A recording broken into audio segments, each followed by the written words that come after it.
on Campaign the Cuellar for the final episode of the primary. Hey, everybody. We're finally almost there. We're 1 week away from Election Day, so we've come a long way. We went from a super underdog campaign, big issue with name recognition, and here at the end, a lot of people know me, a lot of people are excited, and it seems like we have a good shot at this here at the end. So we're kind of going to recap some of the cool things that we did, the cool experiences, and then have a closing message. Yeah. So I think it's been interesting learning the process, learning about the dynamics of how to run for Congress. You know, I think that I am the type of person that tends to appreciate things. And for the most part, I've been happy about it. I've been happy about all the people that I've met, all the experiences I've had. Some crazy things have happened. Like, I'm working with Luis Miranda, who is someone who has media prepped Obama.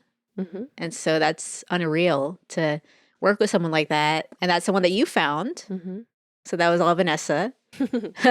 Otherwise, I don't know where I'd be right now. I think everything happens for a reason. I think it was helpful to have myself been in DC for a little bit and able to make relationships and help us now this time. Right. And Luis has also been good about trying to push the media to give me more attention. So possibly because of that, that's why I got a New York Times article recently. Mm-hmm. We've been pushing a lot, or he's been pushing a lot to get me the attention that I deserve. And so we got this New York Times article that mostly focused on me in the Friday online edition, and it was actually in the Sunday print edition. Nice. So I'm gonna order some get a copy. That. Yeah, that's cool. I'm gonna order some copies for sure. Mm-hmm. And I also got some donations from that mm-hmm. because people were excited about me that read about me in the New York Times throughout the country. Obviously, the connection with Jasmine Crockett. Yeah, that's been meeting cool. her, talking to her, having her at my rally, at our rally, and endorsing me. Like, I just never would have thought that would have happened to me. You and me both. It's worked out really well. I think, people are seeing your experience and what drives you and how you really want change for the RGV. Right. And more recently, too, more media attention, being in Politico, being tweeted about. Being an ER doc is pretty hard, especially when you work in a really hard hospital setting. When I went to this career day in Donna, something came up where I ended up talking about, well, doing ER work is a lot harder. I have been in situations that are way more stressful than anything that's happened here, like way more stressful. And so I'll tell a story that I believe I told in Donna. And one time I had a patient here locally at a not level 1 trauma center. And it was just me taking care of a really severe burn patient. And there's so much going through my mind. Like, I've got to take care of the airway because the swelling is going to start fairly soon. So the airway's got to be managed. I have to intubate this patient.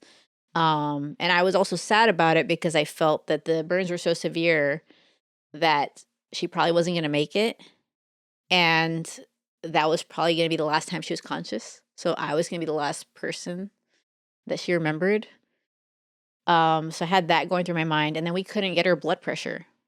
So then it's like, well, you need to get an arterial line. So, I tried to get it for so long. Like, I couldn't get it in the wrist area. So I ended up going in the groin area. It was so hard. I couldn't get it done for like 45 minutes. And then I finally got it. She had a blood pressure. It's just that she was so severely ill that we couldn't get a blood pressure with a blood pressure cuff. So I was like, after I finally got everything done, got the intubation done, got the arterial line done, get out of that room. I have 19 patients waiting for me. So all of this stuff is nothing. Mm-hmm. I agree. Yeah, I think we've spoken about it before. I'm an ERPA, and people think, oh, it's hard, doc, or is it hard for you? And it's like, nobody's dying. Right. Right. This is like, okay, we got a hiccup in the road, but nobody's dying. We're good. I have these very hateful people that come into my comments, and I just laugh. Like, sometimes I want to just correct them because they're lying about something or they're wrong about something. But there have been a lot of times more recently that I'm just like, this is not important. Yeah, it's a lot of energy wasted if you do it. Compared to what I deal with in my job, that's real stuff. When people are dying, when people have a cancer diagnosis, Yeah, so that's why we need more doctors in politics, because we have thick skin, especially ER docs. But yeah, I just laugh at a lot of it. Yeah, and I think there's one thing that women in medicine do is study really well. Yeah, So you know what's going on right. besides lived experience frontline. Yeah. It's been hard to study more recently just because we're everywhere, going to poll sites, doing interviews, things like that. Yesterday I had an interview at 8:30 with The Intercept. But yeah, that's just part of it. And it's easier than being an ER doc. I think people are seeing that we need people that really understand the issues, that have been in it and know how to fix the problems. And that's why people are excited about me here at the end. There's a lot of support, a lot of people calling in, asking for signs, asking Right. where they can go vote. And just really genuine people who really want to change. They really want to change for something that they've been experiencing with them or their family members. Yeah, and I think that that's why the establishment shouldn't be putting their thumb on the scale, because you never know who's going to resonate. People are very complicated. Have heard that it really resonates that I'm a doctor. It really resonates that I also have a law degree. It really resonates that I'm from the Valley and come from a low income situation, and I struggled. And I really understand the people in that sense, because most people that are from the Valley came from a low income background, and they understand how hard it is to get where I am today. We've done everything we can. I feel like we've done everything we can. Yes. I guess there's always something more you could have done, spend more money. But, I have to keep some money. There's always that. I think we're very strategic in what we do for this campaign. Well, we were very innovative, even though some people think we're not. We're actually very innovative. Data-driven. With social media, with the way that we created some ads on our own. And on top of that, we strategically used our consultants to get us the best TV ad we can get. And the best part about our consultants is they're very respectful, because Doc and I are from the RGV, and they respect our cultural expertise, I guess you would say, I think the whole team has really come to a good place together. And I think it's really a collaboration between everyone. Absolutely. Shout out to the team, because we could not do this alone. Yeah. They've done a tremendous job in their own division. Right. So we've found people from the Valley. Mostly from the Valley. We have people who are in DC and North Carolina. New York. New York as well. So I do want to shout out to an RTV consultant that we found, Carlos Valerio, because that really shows how innovative we are on this campaign, right? So he's someone that I literally pulled off the street. Met him at Al Fresco, had a very difficult conversation with him. And I said, let's keep talking. Here's my card. Actually, at that point, I had two cards. I had one that didn't have my phone number and one that did. And I said, actually, let me give you the one with my phone number. And he lost it. And then he messaged me on Facebook, said, I want to keep talking. The more I think about it, the more I looked into you, I think that there's a lot of potential in your campaign. And so we started working together. Over time, it evolved. He became more of a real consultant, writing speeches, helping with messaging, helping with policy. Helping with events. And that's the kind of thing that we do. That's the kind of thing I do, because we've found that there are all these really smart people who just didn't get the opportunity. And there's not really a reason why we have to find people from within the same system of doing things. We actually need to find people from outside of that system and do new things and get bolder, be more creative. So yeah, it's a really cool story. Give opportunities. Yeah.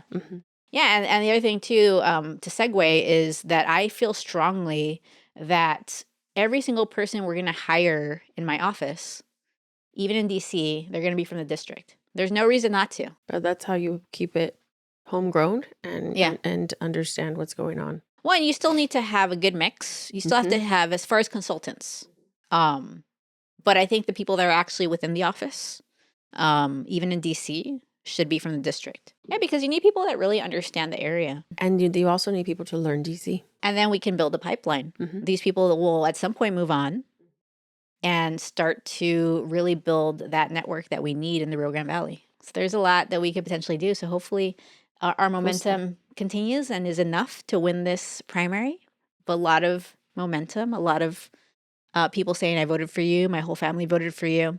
And then shout out to you. You've evolved as a candidate. I've gotten a lot of input from everyone, and I've listened to it. You've really embraced trying to become the politician that we need. Yeah. Because it is a new field for you. Just like you weren't a doctor. You might have had the title on day one. Right. But you had to become the doctor. But I wonder if it's something that people who go to medical school or people who go to law school are more likely to do. Because I do know that being a kid from the Rio Grande Valley, entering med school at 20, when I got there, that takes your ego down a little bit. Like, wait a minute, everyone here is great. Mm-hmm. And so I may not be that great, actually. And so I'm going to have to do a lot to stand out and to do well. Mm-hmm. And so once you have that in your brain, like, you're always trying to work hard and get better. We'll continue, regardless of the outcome. I will continue to try to get better because I plan to stay around in politics for some time. But it's been fun. And I've been doing protests. I've been involved with multiple organizations that were open to talking to me, and I want to continue to do the protests and continue to do the community activism that these people are doing, and these people are just very inspiring. One person that we met along the way that's very involved is Mr. Torres. Right, Manuel Torres from Westaco? Yeah. So I actually met him at a No Kings protest. And I think he mentioned then that he could help with signs and stuff. And we finally did connect with him. And he's done a lot. Yeah, he's funny. And when I went out there with him to canvass, I realized how many signs he'd put out. Mm-hmm. There's a high probability that if you see a sign in Weslico, Mr. Torres put it up. Mm-hmm. In fact, someone asked me about Jack in the Box. So off of Texas, there's a Jack in the Box, and there were some signs there. And they're like, well, who put those signs up? And so I was driving with Mr. Torres, and he's like, yeah, that was me. ADA. ADA, that's what he calls me because he says he can't say my name. So yeah. So it's been a lot of fun. So my closing message is that, I'm a really strong candidate. I feel strongly that I'm the best candidate for this district. I have a lot of experience in healthcare, and I also have a lot of education that I think is really important in terms of understanding the issues and solving problems. And people are really excited about me. It's not just Democrats. It's independents and Republicans that have been excited about me, which I was surprised about, actually, about the Republicans specifically, because I think that as I've evolved, I've leaned into policies that are considered more progressive, but it really hasn't mattered. Yeah, I still have these people that are very excited about the way I talk about the issues, the way I reason, my education and my experience. So it's super interesting. I was talking to people yesterday at Lark with MAGA hats, and they were very on board with my healthcare plan. So that's super interesting. And so that's why I think that people should not make assumptions about what type of candidate people want. Mm-hmm. You just don't know. And so the establishment, I think, shouldn't be doing that ever. Nationally and locally, they shouldn't be trying to pick a candidate based on what they think. They should let the people decide. I was actually a family member. He's a really big fan of Trump. And even now, I guess, I don't know. I hadn't spoken to him. And then he was asking me about the race, and he said that he liked you. And I was just mind boggled. Yeah. How did that come from you? Right. So did he give any more specifics, or just like, I just like her just organically? Just organically. He really didn't give specifics. Yeah. Yeah. He just was like, he liked the ads. He liked what we were doing. Yeah. And I didn't even bring it up, which was most people like the ads. Yeah. Just FYI. Yeah. And then another shout out to Sarah Barrera, who's not the lawyer.